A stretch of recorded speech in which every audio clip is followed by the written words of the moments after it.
ओम सभी मित्रों को सादर नमस्ते जी। कुछ मित्र परेशान हैं एक बात को लेकर के बहुत दिनों से कि हम लोगों को इतना कुछ समझाते हैं और लोग हमारी बात समझते नहीं हैं। और एक मित्र ने कहा कि जब से इस्लाम के विषय में जाना है तब से रात को नींद आना ही बंद हो गई है। तो रात को नींद कैसे आए उसका कुछ उपचार बताइए। और ऐसे बहुत सारी समस्याएं बहुत सारे लोगों को हैं। तो वो सोचते क्या होंगे, वो सोचते ये होंगे कि इस्लाम बढ़ता जा रहा है, भारत किसी दिन इस्लामिक कंट्री बन जाएगा और हिंदुत्व समाप्त हो जाएगा, आदि आदि बहुत सारी चीज़ें उनके मस्तिष्क में घूम रही होंगी। ये किसी एक दो की नहीं है, आज हज़ारों लोगों की समस्या है कि वो रात को ठीक से सो नहीं पाते, जिनको राष्ट्र की चिंता है। आज मुझे इस बात की कोई समस्या नहीं है जो समस्या आपको है। ये समस्या मुझे भी आज से 10 वर्ष पूर्व थी। जब राजीव भाई को सुना था तो उनके स्वदेशी विचारधारा और भारतीय संस्कृति, राजनीतिक व्यवस्थाएं, अर्थव्यवस्था, उनके बहुत सारे विषयों पर व्याख्यान उपलब्ध हैं। तो मैंने लगभग 2011-12 में ऐसा कुछ सुना उनको। उसके बाद मेरे को नींद आना बंद हो गई थी। मैं रात को 2 बजे सोता था और 4 बजे उठ जाता था। बस यही सोचता रहता था कि क्या होगा इस देश का। मैं बहुत लोगों को समझाता था कि तुम कोल्ड ड्रिंक मत पियो, ये टॉयलेट क्लीनर है, ये कोलगेट मत खरीदो, ये विदेशी कंपनी का है, ये देश को लूट रहे हैं, आप समझिए इस बात को। लेकिन कोई समझता नहीं। जब कोई व्यक्ति कोलगेट खरीदता था तो मेरे को लगता था कि ये आतंकवादी है, गद्दार है जो देश को बेचने का काम कर रहे हैं। जब भी किसी समाचार पत्र में ऐसा कोई समाचार पढ़ लेते कि इस योजना में इस नेता ने किया इतने 1000 करोड़ का घोटाला, तो वो पढ़ के फिर भोजन भी नहीं होता था। हम ये सोचते थे कि हम यहाँ चैन से रह रहे हैं। भगत सिंह, चंद्रशेखर आज़ाद, सुभाष चंद्र बोस ऐसे ही उन्होंने अपना जीवन बलिदान कर दिया हमारे ऊपर, और हम कुछ नहीं कर रहे हैं और उनका ये देश बेका जा रहा है। इस देश में इतने घोटाले किए जा रहे हैं और हम हाथ पे हाथ धरे बैठे, हम कुछ नहीं कर पा रहे। लोगों को हम समझाते हैं कि भैया तुम इन नेताओं की रैलियों में मत जाओ, क्यों इनके नारे लगाते फिरते हो, यही तो देश के गद्दार हैं, देश के दुश्मन हैं और तुम इनका साथ दे रहे हो। ये ऐसी बहुत सारी चीज़ें दिमाग में चलती थी जिसके कारण बहुत तनाव बढ़ गया था मेरे को। शरीर का भार भी लगभग 45 किलो के आसपास होगा। शरीर एकदम काला पड़ गया था। बहुत सारी समस्याएं थी। भोजन ढंग से होता नहीं था क्योंकि रात को नींद नहीं आती थी। नींद ना आने के कारण और बहुत सारे रोग शरीर में आ गए। एक दिन तो सोचा कि चलो ये शरीर को समाप्त ही कर देते हैं। हम लोगों को समझाते हैं, लोग हमारी बात मानते नहीं और ये गलत हमसे देखा नहीं जाता। तो जो ट्रेन मिलेगी उससे साफ कर देंगे, अपने जीवन को ख़त्म कर देंगे। लेकिन फिर सोचा कि शायद कोई समाधान मिल जाए, थोड़ा और रुको आज, क्योंकि प्राण सबको प्रिय होते हैं, इतनी जल्दी कोई नहीं त्यागता इसको। तो मेरे को तो समाधान मिल गया तो मैं बच गया और आज मेरे को कोई चिंता नहीं है। देश में कुछ भी होता रहे, क्रिया के रूप में करते हैं, विरोध करते हैं, लोगों को समझाते हैं, लेकिन उससे तनाव हो जाए मेरे को, चिंताग्रस्त हो जाएं और आंसू बहाएं, रोएं, गाएं, पीटें, ऐसा कुछ नहीं होता है। तो वो समाधान आप कहोगे कि वो क्या है, तो वो समाधान आज से लगभग 5000 वर्ष पूर्व हुए महाभारत के युद्ध में भगवान श्री कृष्ण द्वारा दिए गए उपदेश से। गीता के नाम से प्रसिद्ध है, आप सभी जानते हैं। और एक श्लोक बहुत प्रसिद्ध है, कर्मण्येवाधिकारस्ते मा फलेषु कदाचन माँ कर्मफल हेतुर्भु माते संगोस्त्व कर्मणि। तो पहली 2 पंक्तियों पर हम बात करेंगे बस। कर्मण्येवाधिकारस्ते मा फलेषु कदाचन, बस छोटी सी बात है और ये हमारे सारे तनाव का समाधान है। कर्मणि एव अधिकारः ते, इसको अलग अलग करेंगे तो इसका अर्थ होता है कि कर्म में ही तुम्हारा अधिकार है। माँ फलेषु कदाचन, फल में कभी भी नहीं है। यानी कि तुम कर्म करने में स्वतंत्र हो और तुम कर सकते हो, फल में स्वतंत्र नहीं हो, वहाँ तुम्हारा अधिकार ही नहीं है। हम क्या करते हैं, इस दर्शन के विपरीत जीते हैं। कर्म करेंगे और उसके बदले में तुरंत हमें फल भी चाहिए, और बस यही हमारे दुख का कारण होता है। आप लोगों को समझा सकते हो, समझाने में तुम्हारा अधिकार है। आप लोगों को बता सकते हो कि आज की राजनीति ऐसी है, वैसी है, देश इधर जा रहा है, उधर जा रहा है, ऐसे ऐसे कानून बनाए जा रहे हैं, बहुत सारी चीज़ें तुम केवल समझा सकते हो। उनका काम है समझना सामने वाले का।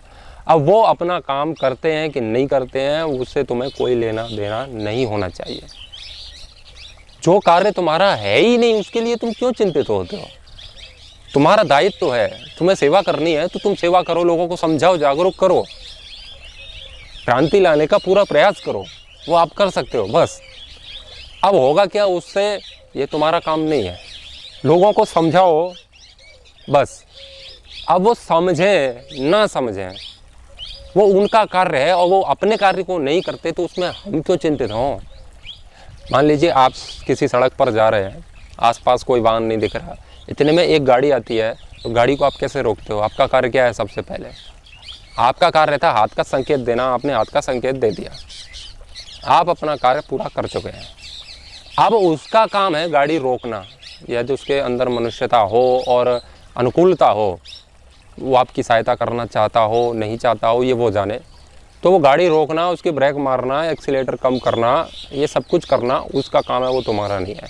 अब वो रोके ना रोके उसकी चिंता हमें नहीं करनी है, ना भी रोके तो भी कोई बात नहीं, क्योंकि उसमें वो स्वतंत्र है, कोई ज़बरदस्ती नहीं है। तो हम मात्र अपना कार्य करें, हम ये ना सोचें कि रोकेगा कि नहीं रोकेगा, हमें कोई लेना देना नहीं, हमने तो हाथ दे दिया बस। अब रोके ना रोके वो उसके ऊपर जाने दो, अब वो उसका काम बचा, हमारा नहीं है। तो उस गाड़ी में तुम्हारा कोई अधिकार है क्या? तो उसके लिए दुखी हो जाओ कि इसने मेरी बात नहीं समझी, मैं यहाँ जा रहा था, इतने महत्वपूर्ण कार्य के लिए जा रहा था, मैं देश के लिए इतना काम करना हूँ, मैं देश के लिए एक सवाल लेने जा रहा था, इसको पता ही नहीं है, इसने गाड़ी ही नहीं रोकी। तो ये बहुत दुख भरी कहानी हो जाएगी तुम्हारे लिए। तो हम अपनी ओर से कोई कमी ना छोड़ें। भगवान श्री कृष्ण ने युद्ध चाहा नहीं था, उन्होंने कोई कमी नहीं छोड़ी थी युद्ध को रोकने में, लेकिन फिर भी हुआ। फिर उन्होंने पूरा कर्तव्य निभाया जो उनको निभाना चाहिए था। तो हम पूरा प्रयास करें राष्ट्र के लिए, लोगों को जागृत करें। उसके बाद लोग नहीं मानते तो उसमें हमारा कोई दोष नहीं है। हम केवल अपना कर्तव्य कर सकते हैं और दूसरे को हम उसके लिए मजबूर नहीं कर सकते। आप किसी को समझाओ तो बस शब्द बता सकते हो, लोगों को अपने अनुभव बता सकते हो। आप किसी के भेजे में हाथ डाल करके सेट नहीं कर सकते अपनी विचारधारा कि मैं जैसा मान रहा हूँ वैसा तुम भी मानो। आपका कार्य केवल समझाना है, लोगों को समझाना है, बस यही आपका अधिकार है। और अपने अधिकार को कभी छोड़ना नहीं चाहिए जीवन की अंतिम श्वास तक। और वो उनका कार्य है, माने न माने तो चिंतित होने की कोई आवश्यकता नहीं है। तुम केवल लोगों को समझाओ बस। लोग कितना मानते हैं कोई फ़र्क नहीं पड़ता, बस हम ऐसा कुछ करें जिसके परिणाम गलत ना आए। सोच समझ करके लोगों को समझाएं, पहले स्वयं समझें तब औरों को समझाएं, ताकि उसके परिणाम गलत ना आए। हमें अपनी ओर से कोई कमी नहीं छोड़नी है। उसके बाद जो होगा देखा जाएगा, वो हमारे बस की बात नहीं है। जो योगी जन होते हैं ना, संत पुरुष होते हैं, उनको कोई चिंता नहीं होती है, बस वो कर्म करते जाते हैं। यदि बस्ती में आग भी लगी हो ना, तो संत कोई होगा तो वो बस्ती की आग को बुझाएगा, बस इतना सा काम करेगा। वो आग बुझेगी ना बुझेगी उसके बस में नहीं है, और उसकी कोई चिंता भी नहीं है, बस वो अपना कर्म करता है। हमें अपना कर्म करना है, और उसके बावजूद इस देश में जो कुछ भी हो तो हो, उसके लिए हम कुछ कर नहीं सकते। क्यों? क्योंकि चिंता करके हम कर ही क्या सकते हैं? जब कर्म करके नहीं कुछ कर पा रहे तो चिंता करके क्या करोगे? जो लोग चिंता करते हैं ना, वो कर्म बहुत कम कर पाते हैं, क्योंकि उसकी ऊर्जा चिंता करने में अधिक लग जाती है कर्म करने की अपेक्षा। तो आप कितने चिंतित हैं, आप कितने डिप्रेशन में हैं, आप रातों को नहीं सोते हैं, इस बात से देशवासियों को कोई लेना देना नहीं है, और उससे कोई लाभ भी नहीं है। तुम सारी रात जगो, उससे देश में कुछ बहुत बड़ा कोई फर्क पड़ने वाला है नहीं। जिस चीज़ से लोगों की विचारधारा में अंतर आए वो कर्म हमें करना है। हमारे सोने और जागने से कुछ नहीं हो रहा, इसलिए निश्चिंत होकर के हमें कर्म करना है। दुखी होते रहते हैं, करते धरते बहुत कम है हम। आप किसी सड़क से जा रहे हैं, आपके सामने एक एक्सीडेंट हो गया, आप बहुत भावुक हैं अंदर से, और आपने देखा वहाँ पर कुछ ऐसा विभत्स दृश्य कि उसका सर फटा हुआ है, आंखें बाहर निकली हुई हैं, अंतड़ियाँ बाहर निकली हुई हैं, रक्त ही रक्त बह रहा है पूरे मार्ग में, तो विचलित हो जाते हैं, हृदय का स्पंदन बढ़ जाता है, बीपी हाई हो जाता है। और जैसे वो सड़क पर पड़ा है फटा हुआ व्यक्ति, वैसे ही हम भी पड़ जाते हैं। बहुत सारे लोगों को देख के चक्कर आ जाते हैं। तो वो संवेदना उसकी बहुत है कि हे भगवान ये क्या हो गया, ये तो गलत हो गया, तो बहुत समस्या में आ जाते हैं। लेकिन एक व्यक्ति ऐसा है, उसने देखा एक्सीडेंट हो गया, उसकी कोई भावना नहीं है वहाँ पर अंदर से कि हे भगवान ये क्या हो गया, वो रोएगा धोएगा नहीं, बस उसकी अंदर इतनी सी भावना है कि मैं मनुष्य हूँ, मनुष्यता के नाते इसको चिकित्सालय में ले जाना मेरा धर्म है। बस वो उसे उठाएगा और कोई गाड़ी मिलेगी या अपनी गाड़ी में उठा करके चिकित्सालय ले जाएगा। उसको रक्त की आवश्यकता होगी, वो रक्त भी देगा। उसको कुछ धन की आवश्यकता होगी तो वो कुछ धन भी देगा। तो सोचिए वो दोनों में से कौन सा अच्छा है। एक तो वहीं पसर गया देख करके, एक वो जो हॉस्पिटल तक ले गया लेकिन वो चिंतित नहीं है। लेकिन एक वो है जो चिंतित तो बहुत है लेकिन वो अब किसी काम का नहीं है। और ये बात सत्य है, जो बहुत ज़्यादा चिंतित होते हैं ना, वो कुछ कर भी दें तो ज़्यादा दिनों तक, बहुत लंबे समय तक कुछ नहीं कर पाते। और बहुत बड़ा, विशेष करके अध्यात्म के क्षेत्र में तो नहीं कर पाते। राष्ट्र की कुछ व्यवस्थाओं को परिवर्तित कर दें वो एक दूसरी बात है। आध्यात्मिक क्षेत्र में और लोगों को धर्म का महत्व समझाने में उतने ज़्यादा कारगर नहीं हो पाते हैं, क्योंकि जो व्यक्ति स्वयं अशांत है वो दूसरे को क्या शांति देगा। जो स्वयं अस्थिर है वो दूसरे को क्या स्थिरता देगा। जहाँ स्वयं में ही कंपन चल रहा है वो दूसरे को क्या शांत करेगा। तो पहले हमारी स्थिति हो शांत अवस्था वाली, तब हम दूसरे को शांत कर सकते हैं। और सनातन धर्म को हमने समझा है तब हम दूसरे को समझा सकते हैं। तो सनातन धर्म तो यही कहता है कि कर्म में तुम्हारा अधिकार है, फल में तुम्हारा अधिकार है ही नहीं। तो तुम कितने लोगों को समझा रहे हो, उसके बदले में लोग तुम्हें गलत मानते हैं, सही मानते हैं, उसमें तुम्हें कोई परवाह नहीं करनी है। जो भी कर्म करना है भगवान के लिए करना है, राष्ट्र के लिए करना है। इन लोगों के लिए बिल्कुल करने का सोचना ही नहीं है। इन लोगों के लिए सोचना ही नहीं है कि तुम इनके लिए कर रहे हो। इनके लिए सोचोगे तब तो दुख होगा, क्योंकि कृतज्ञता का भाव बहुत अधिक लोगों के अंदर नहीं होता है। तो इस बात को हम समझने का प्रयास करें। तो जहाँ अधिकार नहीं है उसकी चेष्टा करना अनधिकृत चेष्टा है, और अनधिकृत चेष्टा करोगे तो दुख पाओगे। जहाँ पर अधिकार नहीं है उसको तुम छीनने का प्रयास करोगे तो दुखी होगे, क्योंकि जिस चीज़ में तुम्हारा अधिकार नहीं है उसका आप प्रयोग नहीं कर सकते और वो आपके लिए है ही नहीं। और जो आपके लिए नहीं है वो भी आप ज़बरदस्ती लेना चाहते हो, तब तो दुख ही दुख जीवन में रहेगा। तो अच्छा है हम विचार करें, देश में जो चल रहा है चलते रहे, हमें कोई परवाह नहीं है। बस हमें कर्म करना है और निरंतर करना है, फिर उसके बाद जो भी होगा होता रहेगा। हमारे जैसे चिंता करने वाले असंख्य लोग इस संसार में आए और वो सब धुआं बन के उड़ गए। उन्होंने भी इस विश्व में देवत्व की स्थापना कर दी हो, ऐसा बिल्कुल नहीं है। आप ऐसा कोई युग, कोई काल बताइए जिसमें असुर लोग ना हो और युद्ध ना चलता रहा हो। आज इस्लाम है, इस्लाम से झगड़ा हो रहा है, लेकिन 1400 साल पहले इस्लाम नहीं था, तब भी युद्ध होते थे और ये समस्याएं चली आई हैं। इसीलिए हमारा कर्तव्य बनता है कि बस हम इस राष्ट्र का खा रहे हैं तो हम इस राष्ट्र के लिए उसके बदले में कुछ करें, बस इतना सा है। और चाहे जितना करें, जितना अधिक हो सके उतना करें। और चिंतित ना होंगे तो तुम और अधिक कर भी सकते हो, चिंतित होगे तो ज़्यादा नहीं कर पाओगे। तो चिंता नहीं दिखानी है लोगों को कि कितने चिंतित हैं हम। जिस कार्य से कुछ होता ही नहीं है तो वो करना ही मूर्खता है। चिंता से कोई समाधान निकले तो निकाल लो, लेकिन चिंता से समाधान नहीं निकलता, चिंतन से निकलता है। तो हम चिंता नहीं, चिंतन करें और शांति से जीवन व्यतीत करें। केंद्र में शांत रहें और परिधि में अपनी क्रिया करते रहें।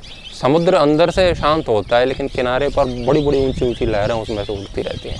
तो तुम सोचो कि पूरे समुद्र में हलचल है, ऐसा नहीं होता, बस वो किनारे पर होता है। हमें क्रिया करनी है, लोगों को खूब जागरूक करना है, लेकिन अंदर से समुद्र की तरह शांत रहना है। क्योंकि शांत रहोगे तो संतुलित मस्तिष्क रहेगा, संतुलित विचार रहेंगे। संतुलित विचार रहेंगे तो हम लोगों को कुछ अच्छा दे पाएंगे। नहीं तो ऐसे ही स्ट्रेस का शिकार होते रहेंगे कि मैं लोगों के लिए इतना कर रहा हूँ, लोग मेरी बात मानते ही नहीं, लोग मुझे और उल्टा गलत समझते हैं। तो तुम बदले में कुछ चाहते हो कि लोग आपके बारे में ऐसा कहें, आपकी बात माने, तो ये आपके अधिकार क्षेत्र में है ही नहीं। तो दूसरे के अधिकारों में टांग अड़ाना भी अधर्म है। और जब तुम ही अधर्म कर रहे हो तो फिर चिंता ही क्यों करते हो? फिर वो भी तो अधर्म कर रहे हैं, इसीलिए तो तुम दुखी हो। तुम भी अधर्म ही कर रहे हो तो फिर अंतर क्या है? पहले तुम तो धार्मिक हो जाओ पूरे, उसके बाद हम दूसरे से किसी से कह सकते हैं। तो विचार करें। मेरा तो समाधान हो गया, मुझे नहीं पता मेरी बात से आपका कितना समाधान होगा। और इस बात की मुझे कोई चिंता नहीं है, क्योंकि कर्मण्येवाधिकारस्ते मा फलेषु कदाचन। मेरा कार्य है आपको समझाना। बस मैं अच्छे से कर सकता हूँ कि प्रयास कर सकता हूँ कि आप अच्छे से अच्छे समझ सकें मेरी बात को, बस उतना कर सकता हूँ। उसके बाद तुम समझो ना समझो, भाड़ में जाओ, कोई लेना देना नहीं। मैं अपना काम कर चुका, तुम अपना करो ना करो वो तुम जानो, वो तुम्हारा काम है, मेरा नहीं है। तो मेरा काम लोगों को समझाना है, वो समझें ना समझें वो उनका काम है, मेरा नहीं है। ऐसे ही आपको औरों के प्रति सोचना है, तो आप आराम से जी सकते हो, सतत कार्य कर सकते हो इस समाज और राष्ट्र के लिए। तो मेरी इस वीडियो का क्या रेफरेंस मिलेगा इसकी मुझे कोई चिंता नहीं है। ये भाव आपके अंदर भी होना चाहिए, तब आप बहुत अच्छे से समझ सकते हैं। तो चिंता छोड़ें, चिंतन करें और भगवान श्री कृष्ण के इस दिव्य उपदेश को आप जितना विचार करोगे उतना कुछ समझ में आएगा। ये तो मात्र मैंने कुछ आपको थोड़ी सी दिशा बताई है कि ऐसे भी सोच सकते हैं। तो आप अपने जीवन से जोड़िए और विचार कीजिए कि ये आपके जीवन में कहाँ कहाँ फलीभूत हो सकता है। धन्यवाद।